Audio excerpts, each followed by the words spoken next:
NU lebih banyak perhatiannya ke dua kementerian, yakni Kemendikbud dan Kementerian Agama. Kita ingin generasi ke depan melakukan diversifikasi, termasuk melakukan perluasan tidak hanya di dua kementerian, tapi juga di kementerian-kementerian lain, atau di mana Pak Gubernur mengabdi terhadap bangsa, yakni Kemendagri, atau mungkin juga menjadi hal-hal lain, termasuk bagaimana membangun generasi muda NU memiliki kapasitas keilmuan di bidang ilmu pengetahuan. Waktu dan tempat saya haturkan kepada Pak Gubernur. Terima kasih. Assalamualaikum warahmatullahi wabarakatuh. Waalaikumsalam warahmatullahi wabarakatuh. Yang kami hormati Sekretaris LP Ma'arif NU, sahabat saya dan juga para narasumber yang hadir, Rektor UIN Sunan Gunung Jati Bandung, Ketua Stain Manajemen Sulawesi Barat, dan juga Rektor UIN Mataram, dan peserta webinar yang berbahagia. Alhamdulillah pada hari ini kita bisa bersilaturahmi, kita bisa bertemu, dan insya Allah pertemuan kita hari ini membawa manfaat untuk kita semua. Amin. Terkait dengan pendidikan, selama ini yang ada hubungannya dengan kewenangan pemerintah, kita mengenal bahwa urusan pemerintahan itu diantaranya dibagi menjadi 3. Ada urusan pemerintahan mutlak, kemudian ada urusan konkuren, dan juga ada urusan pemerintahan umum. Urusan yang menjadi urusan mutlak pemerintah pusat itu ada 6. Di antaranya adalah hubungan internasional, pertahanan, kemudian keamanan, justisi, moneter fiskal, kemudian yang keenam adalah urusan agama. Artinya 6 urusan ini menjadi kewenangannya pemerintah pusat. Kemudian juga biayanya, sumber pembiayaannya berasal dari APBN. Nah, 6 urusan yang menjadi urusan pemerintah pusat ini juga ditandai dengan instansi yang ada di daerah adalah instansi pusat. Dia adalah instansinya pemerintah pusat yang ada di daerah. Ya, semisalnya sebagai contoh adalah urusan agama, maka instansi di bawah Kementerian Agama yang ada di daerah itu juga adalah urusan atau instansinya pemerintah pusat yang ada di daerah, dan kemudian anggarannya juga menjadi anggaran dari pemerintah pusat, dalam hal ini di Kementerian Agama. Begitu juga urusan di bidang pertahanan. Urusan di bidang pertahanan itu TNI, semua bidang, TNI darat, laut, udara, itu adalah TNI-nya pusat, biayanya dari APBN. Urusan di bidang keamanan itu berarti di kepolisian, sama, itu adalah polisinya pusat yang ada di daerah dan dibiayai dari APBN. Nah, untuk urusan pendidikan ini disebut dengan urusan konkuren. Urusan konkuren itu urusan yang dikerjakan bersama-sama, baik oleh pemerintah pusat, pemerintah provinsi, maupun pemerintah kabupaten kota. Nah, ada pembagiannya. Pendidikan tinggi itu menjadi urusannya pemerintah pusat, biayanya dari APBN. Kemudian untuk urusan di provinsi di bidang pendidikan itu meliputi pendidikan menengah atas SMA, kemudian SMK dan SLB. Biayanya itu dari APBD provinsi. Sementara untuk urusan pendidikan terkait dengan pendidikan dasar itu menjadi urusannya kabupaten kota dan kemudian dibiayai dari APBD kabupaten kota. Itu rumus kewenangan atau urusan kemudian dari sisi pembiayaan. Nah, di dalam penganggaran itu dikenal dengan istilah ada money follow program, di mana urusan itu dilaksanakan sesuai dengan prioritas kinerja masing-masing. Kalau di pemerintah daerah disesuaikan dengan kinerja yang ingin dicapai di pemerintah daerah itu. Nah, maka di dalam penganggaran juga harus disesuaikan dengan prioritas. Nah, kita tahu bahwa pendidikan adalah salah satu prioritas penganggaran di semua lini pemerintahan, baik itu di pemerintah pusat, pemerintah provinsi maupun pemerintah kabupaten kota. Nah, begitupun di dalam pendanaan penganggaran sama. Jadi harus disesuaikan dengan kewenangan yang dimilikinya. Kalau pemerintah pusat itu mendanai pendidikan tinggi, kemudian pemerintah daerah membiayai yang menjadi kewenangannya dari pemerintah daerah masing-masing, berarti bersumber dari APBD. Kalau pendidikan menengah tadi bersumber dari APBD provinsi, termasuk SLB dan SMK, dan kemudian APBD kabupaten kota mendanai untuk pendidikan dasar SMP dan SD. Nah, ini dari sisi penganggaran dan kewenangan. Dulu untuk kewenangan SMA dan SMK SLB menjadi kewenangan kabupaten, namun sejak ada undang-undang tentang pemerintahan daerah itu berpindah menjadi urusannya provinsi.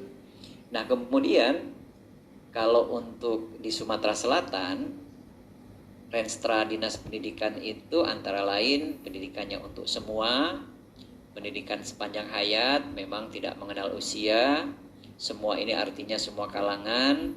Kemudian pendidikan ini juga merupakan suatu gerakan, menghasilkan pembelajar, dan yang penting juga ini membentuk karakter, bukan hanya mengajarkan ilmu saja, tetapi membentuk karakter, kemudian sekolah menyenangkan dan juga membangun budaya. Ini yang menjadi pedoman dalam pengembangan pendidikan yang ada di Sumatera Selatan. Nah, Bapak Ibu yang kami hormati, jumlah sekolah di Sumsel saat ini mencapai, khusus untuk SMA, mencapai 617, terdiri dari 329 SMA negeri, 288 SMA swasta, SMK-nya itu jumlahnya 320, kemudian 120-nya negeri, 200-nya itu sekolah, sementara SLB itu ada 40, terdiri dari 16 SLB negeri dan 24 SLB swasta. Ini sekedar gambaran untuk pendidikan yang menjadi kewenangannya Provinsi Sumatera Selatan. Nah, untuk dunia pendidikan, dalam pengembangan pendidikan di Sumsel, itu ada anggaran yang dialokasikan khusus dari APBD Provinsi. Jadi, dasar hukumnya juga sudah jelas terkait dasar hukum yang ada di Sumsel, yaitu Peraturan Daerah tentang Pendidikan Nomor 8 Tahun 2019, kemudian juga ada Peraturan Gubernur Nomor 12 Tahun 2022 tentang pendanaan pendidikan sebagai dasar hukum kepastian pendanaan, kemudian ada keputusan Gubernur terkait dengan pemberian pendanaan pendidikan PTK dan juga keputusan Gubernur untuk pemberian pendanaan pendidikan untuk SMA, SMK, SLB, termasuk MA. Jadi sudah jelas sekali dasar hukumnya, baik itu untuk sekolah umum maupun sekolah keagamaan. Peraturan Gubernur Nomor 12 Tahun 2002 ini juga mengatur besaran dana per siswa per jenjang pendidikan, sudah diatur di situ. Kemudian juga mengatur prosentase besaran per sekolah. Kemudian juga mengatur di situ di dalamnya termasuk tata cara penggunaan dana dan juga besaran honor untuk PTK sesuai dengan peraturan perundang-undangan yang berlaku.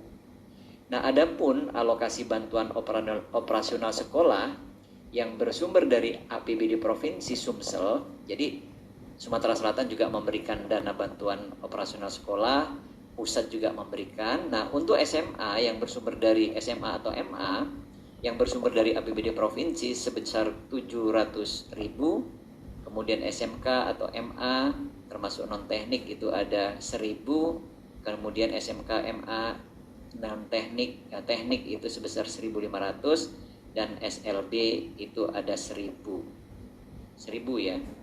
Ini 1.000 ini maksudnya tambah nolnya 3, ribuan. Ini cuma nggak ditulis aja di situ. Jadi 700.000 SMA MA, kemudian 1 juta, 1.500.000, dan kemudian 1 juta. Ya, 1 jutanya sudah benar ini. Oh ya, 1 jutanya.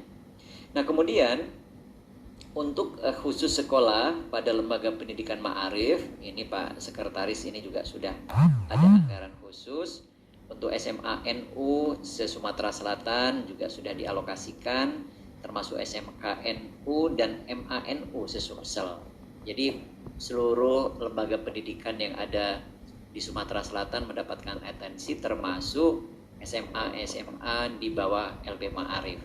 Nah, tadi belum disebutkan saja tadi oleh moderator kenapa saya diundang hadir ini, karena saya juga bagian dari LP Ma'arif gitu. Nanti mudah-mudahan bisa diperkenalkan. Nah, Bapak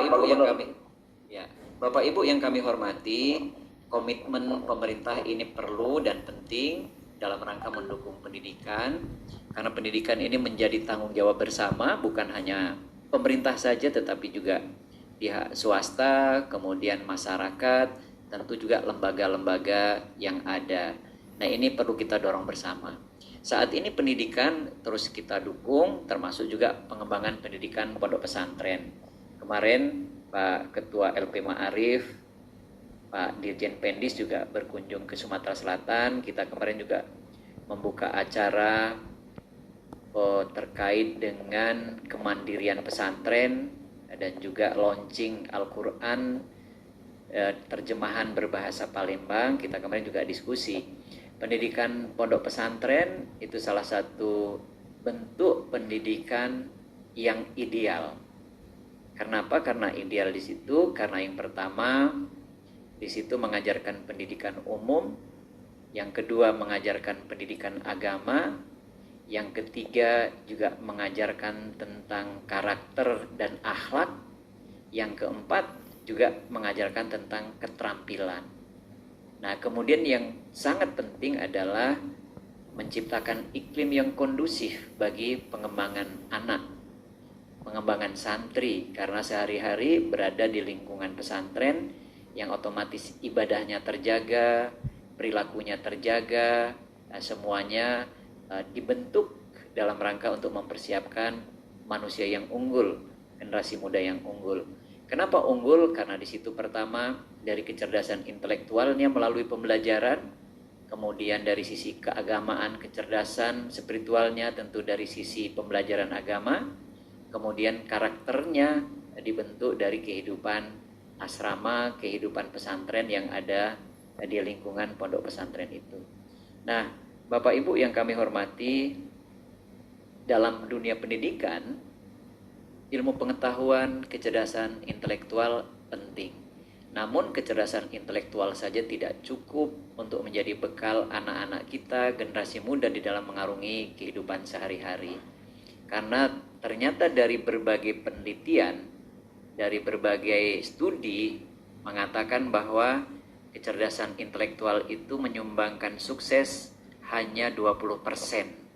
Berarti sisanya itu ada kecerdasan-kecerdasan lain yang perlu dimiliki anak didik kita, santri kita, agar bisa sukses dalam kehidupan sehari-hari, bahkan juga sukses di dunia dan di akhirat. Nah, kecerdasan intelektual kalau 10% berarti yang lain apa? 20% maksimal, ada yang 15, ada yang 10. Berarti kecerdasan lain yang diperlukan antara lain ya kecerdasan spiritual melalui penanaman nilai-nilai agama yang dibawa dalam kehidupan sehari-hari juga. Ada kecerdasan emosional yang di pesantren ini juga dididik, bagaimana mengelola emosi. Kemudian ada kecerdasan sosial. Nah, ini bukan hanya kesolehan spiritual tetapi juga kesolehan sosial juga perlu ditanamkan. Nah, ini juga yang menjadi kunci sukses. Dan juga yang tidak kalah penting adalah kecerdasan moral. Di situ etika, tata krama, sopan santun, bisa menempatkan diri. Nah, agar menjadi manusia yang sempurna, maka seluruh kecerdasan tadi perlu dimiliki. Maka dunia pendidikan bukan hanya mengajarkan tentang ilmu pengetahuan umum, namun seharusnya juga membentuk karakter, membentuk kepribadian, membentuk mental. Nah, inilah kemudian yang menjawab berbagai pertanyaan, kenapa misalnya dari pondok pesantren itu belum mendominasi di bidang-bidang di luar keagamaan. Nah, Apabila semua tadi dipenuhi, ilmu pengetahuannya dimiliki, ilmu agamanya dimiliki, kecerdasan-kecerdasan tadi dimiliki, alumni pondok pesantren bisa masuk ke semua lini. Bisa dibayangkan kalau di semua tempat di situ ada alumni pondok pesantren, berarti paling tidak SDM kita mempunyai kecerdasan-kecerdasan yang tadi saya sebutkan. Kalau sebagai contoh, saya berpesan kepada anak-anak saya. Anak saya ada 3. Saya sampaikan ke anak-anak saya, kalian silahkan memilih profesi apa saja nanti. Tetapi yang paling penting kalian harus menguasai ilmu pengetahuan, ilmu agama, kemudian mempunyai karakter dan akhlak yang mulia. Apapun profesinya silahkan, tetapi kalian harus menjadi hafiz dan hafizoh. Alhamdulillah, anak nomor 1, nomor 2 sudah hafiz 30 juz. Ini sebagai contoh, ini saya kasih gambaran. Tetapi setelah pondok pesantren melanjutkan di pendidikan umum. Artinya alumni pondok pesantren juga bisa bersaing di pendidikan umum. Anak yang nomor 1 misalnya pernah diterima tanpa tes di sekolah perguruan tinggi negeri ITERA.